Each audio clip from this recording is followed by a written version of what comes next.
मैं कह रहा हूं कि मर्यादा पुरुषोत्तम भगवान राम जानते थे और हमसे ज्यादा दूरदर्शी थे, इसमें कोई डाउट ही नहीं है।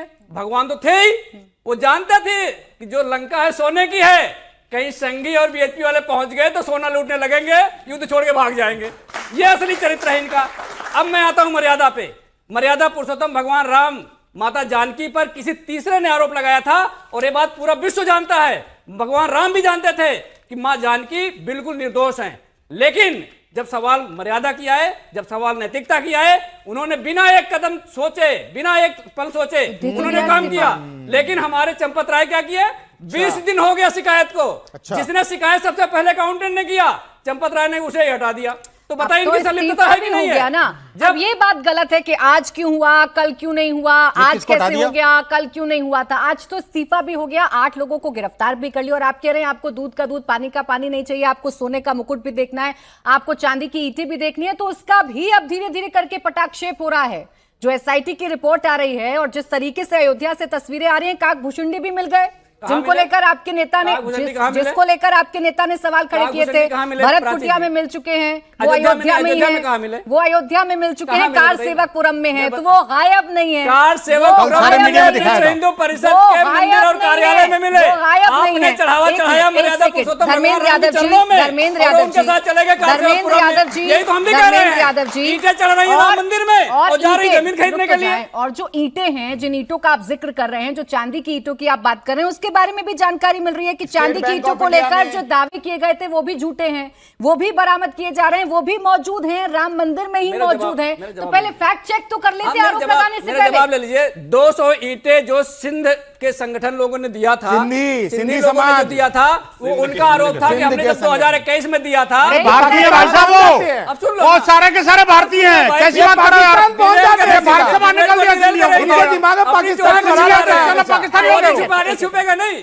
विश्व हिंदू परिषद के लोग राम मंदिर में बैठकर 2 करोड़ की जमीन मात्र 5 मिनट में 18.5 करोड़ की बना रहे हैं। अरे प्रूफ दे दीजिए ना आप जाकर। आज मुख्यमंत्री ने आपको भी खुला न्योता दिया है, बिल्कुल, कि आरोप लगाने से अच्छा है आप जाइए एसआईटी के पास। गए थे ना भाई आम आदमी पार्टी के नेता, और सारे सबूत जितने भी हैं आप दे दीजिए ना एसआईटी को। क्यों नहीं देते हैं? क्यों छिपा कर रखते हैं? क्यों बचाते हैं इनको? जो सबूत आज दिए गए हैं वो सबूत 2021 में दिए जा चुके थे और वही चंपत राय हैं, वो कह रहे थे कि जब तक कोई कंप्यूटर अथॉरिटी नहीं आएगी उसके सामने हम कुछ बोलेंगे नहीं। चले ठीक। और लूट बाकायदा जारी रही वहां पे। ठीक है। अब 10 ईंटों वाला ईंट जिसने दिया था उसने आरोप लगाया कि मुझे पर्ची नहीं मिली, और जब वो देकर गया इनके साथ फोटो भी खिंचवाया, इन्होंने कहा कि हम लैब में टेस्ट कराएंगे फिर पर्ची देंगे। 2021 के बाद जानकारी है। मैं तो धर्मेंद्र यादव जी आज आपके साथ खड़े होकर कह रही हूँ कि एक्सपोज कर दीजिए, जितने सबूत है सब एसआईटी के सामने रख दीजिए। जितना डर है आपको कि बड़ी मछली बच जाएंगी, उनको मत बचने दीजिए, कुछ जिम्मेदारी अपनी भी निभाइए। अब विनोद बंसल जी, कहीं देर तो नहीं हो गई है? नैतिकता याद आई, लेकिन नैतिकता याद आने में ऐसा तो नहीं कि बहुत देर हो गई, मामला हाथ से निकल गया? नहीं, ऐसा तो नहीं है। मुझे तो अभी तक ये जानकारी नहीं है कि माननीय चंपत जी ने कोई इस्तीफा भी दिया है। इनको जानकारी है, ये बता दूंगा आपको। नहीं, एक मिनट रुकना यार, कोई बात। मैं चंदा चोरी हुई है भी नहीं जानकारी है, अरे मैं चढ़ावा चोरी हुई है भी जानकारी नहीं है, कोई जानकारी नहीं है। थोड़ा तो बोलने देना, बिल्कुल नहीं बोलने देंगे। आज करने का एक्सपीरियंस नहीं है ना मुलायम सिंह खानदान की तरह। चढ़ावा चोरी तो नहीं करा होता तो इनको पता होता भाई कैसे होता है। भाई ये आइडिया तो आप ही को है। चढ़ावा चोरी का ये मास्टरी चोरी करने की तो इन्हीं के पास है। चढ़ावा चोरी का ये साइकिल वाले जो है अरबोपति बन गई है। 8 आप ही को आती, भाई नहीं आती, और किसी को नहीं है। किसी को 8 आती तो पता थोड़ी जाता। आप जवाब ले लें। आप चाहते हैं कि चोरी पर कुछ जवाब आ जाए, आप चाहते हैं कि मामला सबके सामने आ जाए, तो थोड़ा तो बोलने देंगे। आप बोलने देंगे? आप बीच में बार बार टोकेंगे धर्मेंद्र जी, तो गलत बात। बोले प्राची, देखिए गिरगिट की तरह रंग बदलने की जो प्रवृत्ति है ना, एक पार्टी की विशेष की है। 6 जून को स्टेटमेंट आया इनके पार्टी के अध्यक्ष का, बीच में मत बोलना जरा, मैं पूरी बात बता दूं आपको। 6 जून को स्टेटमेंट आया कि ऐसे ऐसे हुआ है, उसके बाद 8 जून को कुछ और बोला, उसके बाद 15 जून को कुछ और बोला। कुछ नहीं हुआ है। अब बीच में 7 जून को बीच में नहीं। धर्मेंद्र यादव जी, धर्मेंद्र यादव जी, आपको क्यों भरोसा नहीं होता है? आपके पास भी आऊंगी और इतना ही बोलेंगे जितना सब बोल रहे हैं। आपने शिवम से ज्यादा बोला है, आपको और भी मौका दूंगी, ज्यादा मौका दूंगी, ज्यादा मौका दूंगी। आप विपक्ष में आप सवाल खड़े कर रहे हैं, लेकिन इसका मतलब ये नहीं है कि बाकी मेहमान कोई कुछ नहीं बोलेगा। बोले चंपत जी, सॉरी आपने प्राची जी, देखिए जब आदमी की पोल खुलती है ना, जब बोलने के लिए कुछ नहीं होता तो ओवरलैपिंग करते हैं। तथ्यों के साथ बात करो ना जी। इन्होंने जितनी बार कहा, सिर्फ और सिर्फ ट्विटर पर कहा या फिर मीडिया में कहा।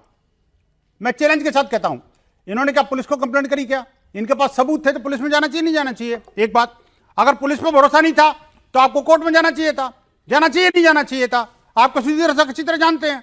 और जो 2021 से जो लोग कह रहे थे, जिनकी नानी ने याद दिलाया था, जिनकी नानी देखो फिर भी क्यों बोले? धर्मेश जी, ये आदत ठीक नहीं है, ये आदत ठीक नहीं। बाकी मेहमान भी अपनी बारी का इंतजार कर रहे हैं, तो आप भी बारी का इंतजार करिए। इससे समय व्यर्थ होता है, चर्चा नहीं होती है। बोले।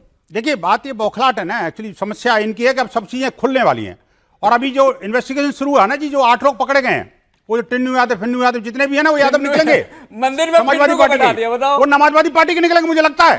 देखो ये इनको समस्या यही आ रही है, इनकी समस्या यही है। मेरे को बोलने नहीं देंगे, पैसे की निकले रख लिया इन्होंने। मुझे नहीं बोलने देंगे, मुझे पता है, क्योंकि मैं बोलूंगा तो पोल खोलूंगा, और पोल खुलेगी तो इनकी दंगे हो जाएंगे सारे। तो ये देखिए, मैं विश्व हिंदू परिषद है, ये विश्व हिंदू परिषद वो संगठन है जो पिछले 500 वर्षों के संघर्ष की परिणति तक लेके आया। भगवान श्री राम का भव्य दिव्य मंदिर बनाया। किसने बनाया भाई? उन्हीं चंपत राय जी ने, जिन्होंने 82 से लेकर के आज तक संघर्ष किया। और आप देखिए कि वो प्रचारक जो आजीवन ब्रह्मचारी रह करके, उसने न कोई पैसा लिया, न कोई बैंक अकाउंट खोला, न शादी करी, न घर बनाया, न घर बसाया, और उस पर आरोप लगा रहे हैं। शर्म आनी चाहिए इनको। मैं देखिए, लेकिन मैं कुछ विनोद जी, किसी के इतिहास पर तो हम जा नहीं रहे, मुझे पूरी करनी हम किसी के इतिहास पर तो जा नहीं रहे, हम तो आज की बात कर रहे हैं। और आज जो दिख रहा है, चोरी तो हुई है, और चोरी अगर हुई है तो क्या जिम्मेदारों से सवाल पूछना भी गुनाह है? वही तो मैं कह रहा हूं भाई। आप खड़े होकर महिमा मंडन कर रहे हैं, ये आपकी मजबूरी है। लेकिन मैं तो सवाल पूछूंगी आपसे। आप सवाल पूछिए। मैं तो सवाल पूछूंगी आपसे कि चंपत राय जी, अनिल मिश्रा वहां क्या कर रहे थे अगर उनकी नाक के नीचे चोरी हो रही थी? अगर राम भक्तों की आस्था के साथ खिलवाड़ हो रहा था तो क्या मतलब है ट्रस्ट के पदों पर बैठने का? क्यों बैठे हैं फिर आप? प्राची जी, मैं कहना चाहता हूं कि आखिरकार इन्वेस्टिगेशन के लिए कौन आगे आया, मुझे बताइए ना। क्या ये आगे आए थे? इन्होंने सिर्फ बदनामी करी थी। मुद्दा इन्होंने उठाया। सुनो ना, मुद्दा नहीं उठाया था। इन्होंने पूरे हिंदू समाज की आस्था और विश्वास के साथ में खिलवाड़ किया। पूछा था आप मेरी बात करके आपने आस्था बचा ली। मेरी बात को पूरी नहीं दे रहे, चढ़ावा लूट करके आस्था बचा लिए। प्राची जी, मैं पूछ रही हूँ, यकीन रखें मुझ पर। मेरे अगेंस्ट में दो लोग हैं, मुझे पूरे बात करने का मौका नहीं दे रहे। अगेंस्ट में कोई नहीं है यहाँ सिर्फ सच को जानना चाह रहे हैं। आप भी जानना चाहती हैं, लेकिन वो सुनने नहीं देना चाहते ना। आप जो सुनने चाहती हैं वो सुनने नहीं देना चाहते। अच्छा, आप बोले। अब नहीं बोलेंगे धर्मेश जी? हाँ, मैं ही कह रहा हूं। देखिए, जब आरोप इन्होंने लगाए, उसके बाद एसआईटी गठन के लिए किसने प्रस्ताव दिया था जी? ट्रस्ट ने दिया था, चंपत जी ने लेटर लिखा था। सरकार ने, चूंकि योगी जी की सरकार थी, उन्होंने तुरंत एसआईटी गठन किया। एसआईटी की पहले टीम जिस दिन ट्रस्ट के ऑफिस में आई थी, तो कौन पहले आया था? चंपत राय जी पहले गए थे, अनिल मिश्रा जी आए थे। उन्होंने कहा सबसे पहले हमसे पूछताछ करिए, जो पूछताछ करनी करिए ना। उसके बाद में एफआईआर की जब बात आई, विश्व हिंदू परिषद ने कहा ना कि एफआईआर दर्ज होनी चाहिए, और उन्होंने सेम डे एफआईआर दर्ज करके, और चंपत राय जी ने कहा कि हाँ, अब इन्वेस्टिगेशन चोरी की रिपोर्ट कर देना, ये कोई एहसान वाली बात तो नहीं है। नहीं, मैं ऐसा नहीं कर रहा, मैं आपको फैक्ट बता रहा हूं। जिम्मेदारी है। नहीं, फैक्ट बता रहा हूं, जिम्मेदारी की बात कर रहा हूं। पहले ही फेल हो गए। मैं भी ये कह रहा हूं, नहीं फेल नहीं हुए, मैं कह रहा हूं जिम्मेदारी के साथ में वो आगे बढ़ रहे हैं। विनोद जी, अगर चंदा चोरी हुई है बंसल जी, तो फेलियर क्यों नहीं है भाई? ये 8 लोग अगर गिरफ्तार हो गए हैं, और चंदा चोरी का पैसा अगर रिकवर किया जा रहा है, वो वीडियोस सामने आ रही हैं, पैसे रिकवर किए जा रहे हैं, तो ये फेलियर नहीं है क्या? मैं कहता हूं पहले जिम्मेदारी निभाते तो ये चर्चा ही नहीं मैं यही कह रहा हूं, आपको शिकायत ही नहीं गड़बड़ हुई है, कोई भागने नहीं पाएगा, ये गारंटीड है, कोई भागने नहीं पाएगा।